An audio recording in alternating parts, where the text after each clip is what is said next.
जैसे मैंने आपको वर्कमैन कॉम्पेंसेशन रिजर्व के अलग अलग केसेस समझाए थे, उसी तरीके से इन्वेस्टमेंट फ्लक्चुएशन फंड के 5 केसेस हैं। मैं ये मान के चल रहा हूं क्वेश्चन में ए और बी पार्टनर है 3:2 के रेशियो में। बैलेंस शीट में इन्वेस्टमेंट दे रखे एट कॉस्ट, एसेट साइड में 80,000 और इस के अगेंस्ट में मैंने रिजर्व बना हुआ है इन्वेस्टमेंट का, जिसको बोलते हैं इन्वेस्टमेंट फ्लक्चुएशन रिजर्व, जो कि 10,000। तो क्वेश्चन में 5 मैंने केसेस बनाए हैं। पहला केस है कि जब कोई इंफॉर्मेशन नहीं है, इंफॉर्मेशन नहीं है इसका मतलब ये होता है कि इन्वेस्टमेंट की मार्केट वैल्यू चेंज नहीं हुई, जितनी उसकी कॉस्ट थी उतनी ही मार्केट वैल्यू है, कोई भी प्लस माइनस नहीं हुआ। उस केस में हमने जितना भी रिजर्व बनाया है वो सारा का सारा मेरा प्रॉफिट हो जाएगा, क्योंकि अल्टीमेटली 80,000 रुपए वाली वैल्यू 80,000 ही रही। नो इन्फॉर्मेशन का मतलब बैलेंस शीट वाली फिगर सेम ही है, चेंज नहीं है। तो जब हमारा इन्वेस्टमेंट की वैल्यू चेंज नहीं हुई है तो जितना भी रिजर्व मैंने बनाया है वो पार्टनर्स के कैपिटल अकाउंट में चला जाएगा। तो उसकी एंट्री देखिए, मैं डायरेक्ट लिख रहा हूं केस 1 में, मैं इसको रब करता चलूंगा। केस 1 में एंट्री होगी, शॉर्ट में लिख रहा हूं investment fluctuation reserve account debit by 10,000।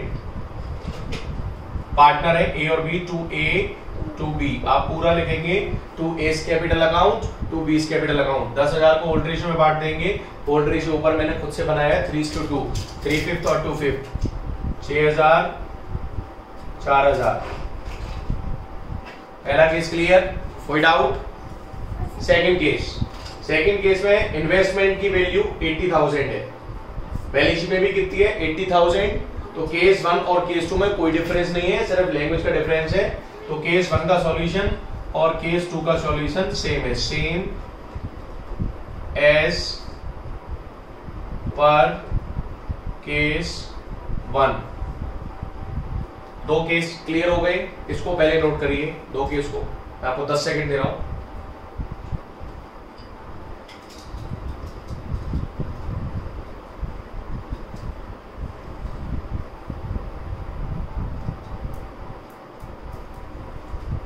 अब देखिए case number 3, market value investment की कितनी हो गई 76। तो जब भी मार्केट वैल्यू कम होती है तो सबसे पहले ये रूल होता है कि उसके जो डिफरेंस के लॉस जितना भी है उस लॉस को पहले रिजर्व से रिकवर करेंगे। अगर पूरा रिकवर हो जाता है तो, अगर रिकवर नहीं होता तो बाकी के लॉस को हम रेवोल्यूशन अकाउंट से लेंगे। इतनी बात क्लियर? अब समझिए, इन्वेस्टमेंट की वैल्यू थी 80,000 बैलेंस शीट के अकॉर्डिंग, मार्केट वैल्यू कितनी है अब 76, कितनी कम हुई 4,000।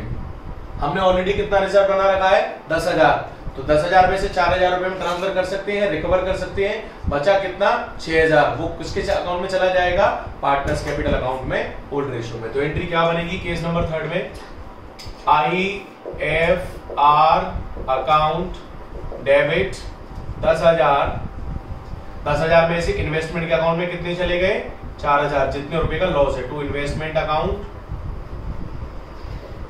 बचे 6,000 रुपए टू ए टू बी, 6,000 को बांटेंगे, ये हो गया आपका 3:5, 3,600 2,400 बीइंग IFF एडजस्टेड। नोट करिए केस नंबर 3 का सॉल्यूशन, इसको रब करूंगा मैं।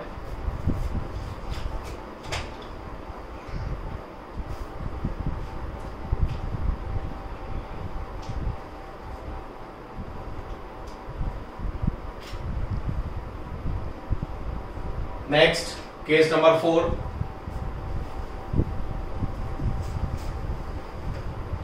Market value of investment is 68,000। अब आप देखिए 80,000 थी, 68 घट के रह गई, कितनी कम हुई 12,000। हमारे पास लॉस को रिकवर करने के लिए कितना अमाउंट है सिर्फ 10,000। तो बाकी का एडिशनल 2,000 रुपए का लॉस किससे रिकवर करेंगे, जिससे पहले मैंने WCR में समझाया था। जब भी लॉस रिकवर करेंगे, जब भी फर्म को लॉस होगा या प्रॉफिट होगा हमारा इंक्रीज एसेट्स की वैल्यू जब भी इंक्रीज होगी डिक्रीज होगी तो रिवैल्यूएशन अकाउंट के थ्रू करेंगे, यही हमारा नेक्स्ट टॉपिक भी है।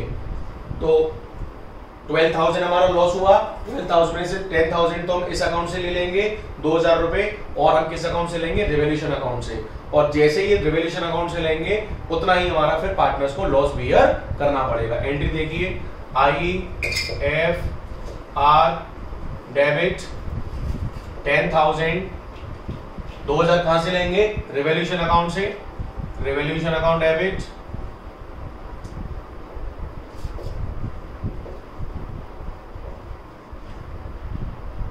टू इन्वेस्टमेंट अकाउंट, क्योंकि इन्वेस्टमेंट की वैल्यू टोटल 12,000 रुपए से कम हुई है।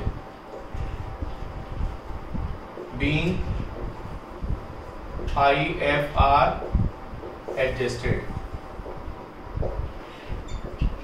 अब ये रिवैल्यूएशन अकाउंट जब डेबिट हुआ है 2,000 रुपए से, तो ये फर्म का लॉस है, फर्म मींस पार्टनर का लॉस है, तो पार्टनर बी करेंगे। तो इसके बाद इसकी एडजस्टेड एंट्री और होती है, दूसरी entry A debit B debit to revaluation account. Loss है हमारा रिवैल्यूएशन का 2,000, इस 2,000 को हम ओल्ड में बांट देंगे 1,200, 800, बीइंग लॉस ट्रांसफर्ड। नोट करिए इसे।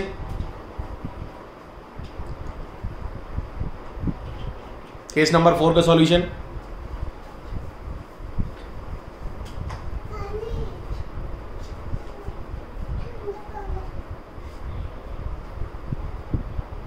Now come to case number 5। Market value पुरानी 80,000 थी, अब मार्केट वैल्यू, पहले कॉस्ट थी 80,000, अब कितनी होगी उसकी 92। तो बढ़ी के घटी, बढ़ गई। तो जब एसेट्स की वैल्यू बढ़ गई तो भी जितनी भी बढ़ी है रिवैल्यूएशन अकाउंट से जाएगा। फोर्थ केस में कम हो रही थी तो रिजर्व से एक्स्ट्रा जितनी कम हो रही थी रिवैल्यूएशन में गई, अदरवाइज रिजर्व से ये एडजस्ट की थी। तो टोटल हमारी 12,000 बढ़ी है। तो उस केस में जब बढ़ गई तो सारा का 10,000 रुपए कहां चला गया, पार्टनर्स कैपिटल अकाउंट में। तो इसकी एंट्री कुछ इस तरीके से बनेगी, IFR debit 10,000 to A to B, old ratio बांट देंगे 6,000, 6,000, 4,000, ये हमने बांट दिया, एडिशन लिख लेंगे आप। उसके बाद एक और एंट्री होगी, इन्वेस्टमेंट की वैल्यू बढ़ गई तो investment account debit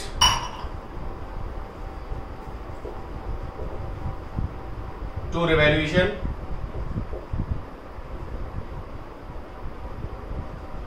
$12,000 being value of investment, being value of investment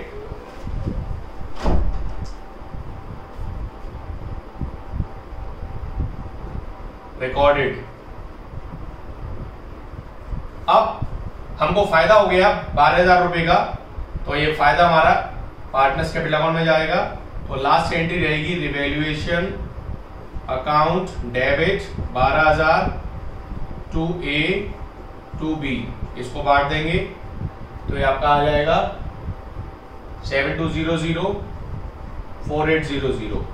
ये 5 केस है, इसको नोट करिए फटाफट से, तब मैं आपको कंप्लीट क्वेश्चन और करा बताऊं।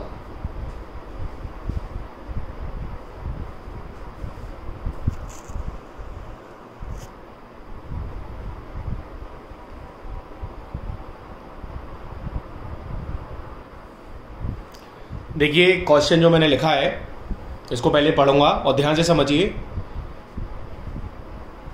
ABC were partners in the ratio 5:3:2, ये उनका ओल्ड रेशियो है।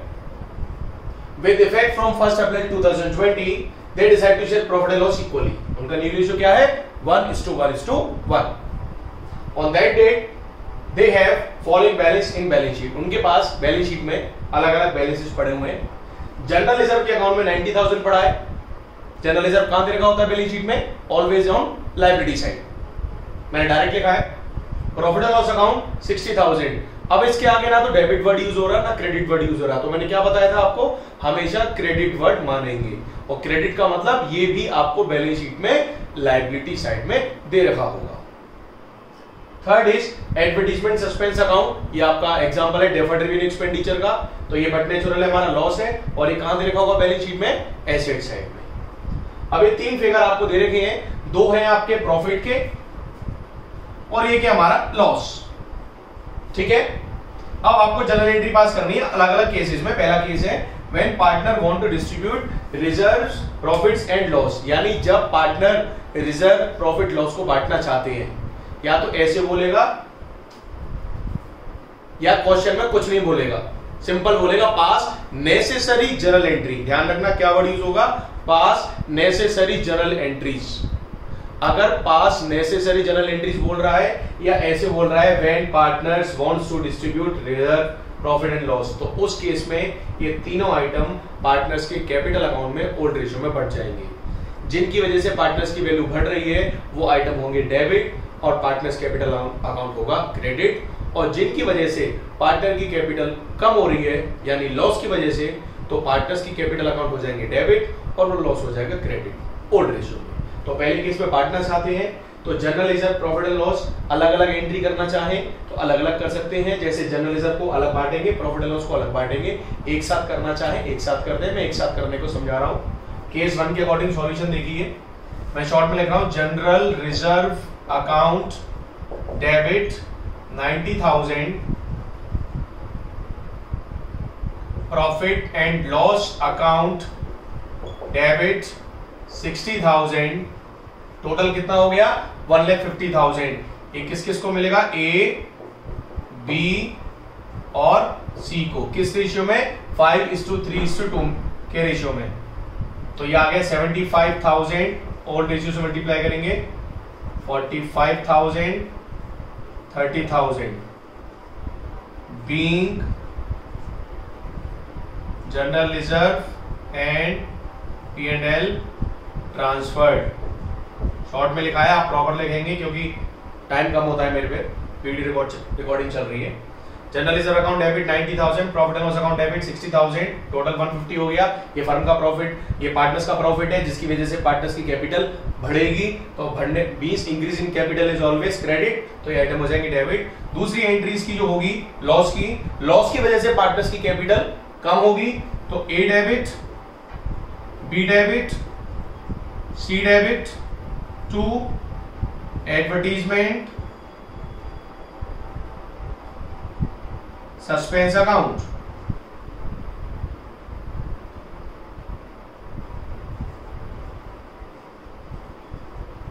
एडवर्टीजमेंट सस्पेंस अकाउंट कितना 30,000। इस 30,000 को हम बांटेंगे किस रेशियो में, ओल्ड रेशियो में, तो बांट लीजिए 15,000 9,000 6,000 being advertisement suspense account transferred. ये केस नंबर 1 का सॉल्यूशन है, नोट कीजिए।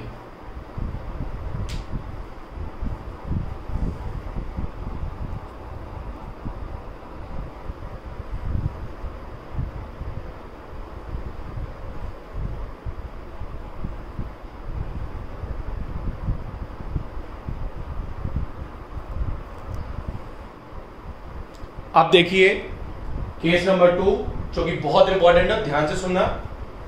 क्लियर बोला है when they do not want to distribute profits and loss, यानी जब वो बांटना नहीं चाहते या तो ऐसे बोलेगा या क्या बोलेगा, pass adjustment entry. Necessary journal entry और एडजस्टमेंट एंट्री में बहुत फर्क है। अगर नेसेसरी जनरल एंट्री बोल रहा है इसका मतलब केस नंबर 1 लग रहा है, यानी हम बांटना चाहते हैं, और अगर एडजस्टमेंट एंट्री बोल रहा है तो एडजस्टमेंट एंट्री का मतलब हम नेट इफेक्ट दिखाना चाहते हैं फर्म के सारे प्रॉफिट का, सारे लॉसेस का। अब देखिए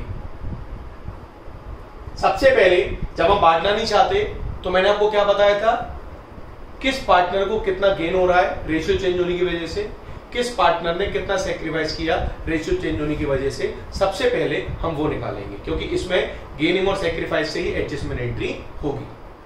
तो सबसे पहले जब मैंने सेक्रीफाइस रेशियो को फॉर्मूले में पुट करूंगा ओल्ड माइनस न्यू, तो ए का डायरेक्ट निकाला है मैंने, ओल्ड होगा 5/10 माइनस 1/3, तो डायरेक्ट निकाला 5/30 प्लस का आ रहा है यानी सेक्रीफाइस कर रहा है। ऐसे ही बी का माइनस 1/30 यानी गेन कर रहा है, सी का माइनस 4/30 यानी गेन कर रहा है। अब ये हो गया पहला स्टेप क्लियर, सेकंड केस का पहला स्टेप क्लियर। अब दूसरा स्टेप आपको करना क्या है, नेट डिविजिबल प्रॉफिट निकालना है। क्या निकालना है, नेट डिविजिबल प्रॉफिट। वो कैसे निकलता है, सारे प्रॉफिट पहले एक साथ लिख लो और सारे लॉसेस को उसमें से घटा दो, तो नेट डिविजिबल प्रॉफिट आ जाएगा। According to the figure given in the question, general reserve दे रखा है 90,000, ये हमने लिखा वर्किंग नोट में। प्रॉफिट एंड लॉस अकाउंट का ये क्रेडिट बैलेंस ही मानेंगे, 60,000 लिखा, ये दोनों प्लस हो जाएंगे।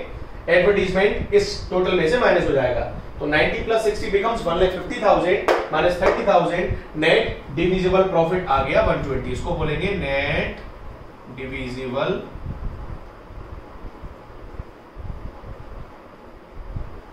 $1,20,000। अब इस 1,20,000 का मल्टीप्लाई करेंगे जितना सेक्रीफाइस और गेनिंग रेशियो कैलकुलेट हुआ है। ए का हो गया 5/30, तो ए की फिगर आएगी 1/30 से बी की और 4/30 से सी की। तो गेनिंग वाले पार्टनर डेबिट हो जाएंगे। आपको ऊपर जब आपने रेशियो निकाला पता पड़ गया कौन कौन गेन कर रहा है, तो बी और सी कर रहे गेन, तो B debit C debit, multiply करेंगे 120 का 1/30 बी का शेयर, 120 का 4/30 सी का शेयर, टू ए कर रहा है सेक्रीफाइस 1,20,000 इंटू 5/30 20,000। समझ में आ गया डिफरेंस, समझ में आ गया। जब बांटना चाहते हैं तो वो आइटम अपने ओरिजिनल नेम से पार्टनर्स के कैपिटल अकाउंट में ट्रांसफर हुए, एंट्री मैंने लिखा दी थी। जब पार्टनर नहीं चाहते तो वो अपने ओरिजिनल नेम से ट्रांसफर नहीं हुए, सिर्फ कैपिटल अकाउंट से कैपिटल अकाउंट में एडजस्टमेंट हुआ है। अब बात करते हैं सर, अगर हम बैलेंस शीट बनाते हैं आगे तो क्या इफेक्ट होगा। हमेशा ध्यान रखिए, अगर आपने general reserve, profit and loss और एडवर्टाइजमेंट सस्पेंस पार्टनर्स के कैपिटल अकाउंट में पूरा बांट दिया, यानी 90 पूरा, 60 पूरा, 30 पूरा, तो आगे बैलेंस शीट में वो नहीं रिफ्लेक्ट होंगे। क्यों? क्योंकि आप सारा का सारा पार्टनर्स कैपिटल अकाउंट में बांट चुके हैं। दूसरे केस में आपने बांटा ही नहीं है, आपने तो एंट्री करी है ना partners capital account to capital account, ये तो पूरे बांटे नहीं है। 90, 60, 130, कितना हो गया, ये 120 हो गया, तो 120 तो आपने बांटा ही नहीं है इनके नाम से। आपने 120 में किसको कितना फायदा हुआ, किसको कितना लॉस हुआ, उसकी एडजस्टमेंट एंट्री की है। उस केस में बैलेंस शीट में general reserve, P&L balance sheet में लायबिलिटी साइड में दिखाई जाएंगे नई बैलेंस शीट में, और एडवर्टाइजमेंट सस्पेंस आपका एसेट साइड में दिखाया जाएगा। इतनी बात समझ में आ गई। इससे रिलेटेड आपको कुछ क्वेश्चंस करने हैं, ध्यान से समझना। कोई डाउट हो तो आप मेरे से पूछ लें, इसको पहले नोट कर लें।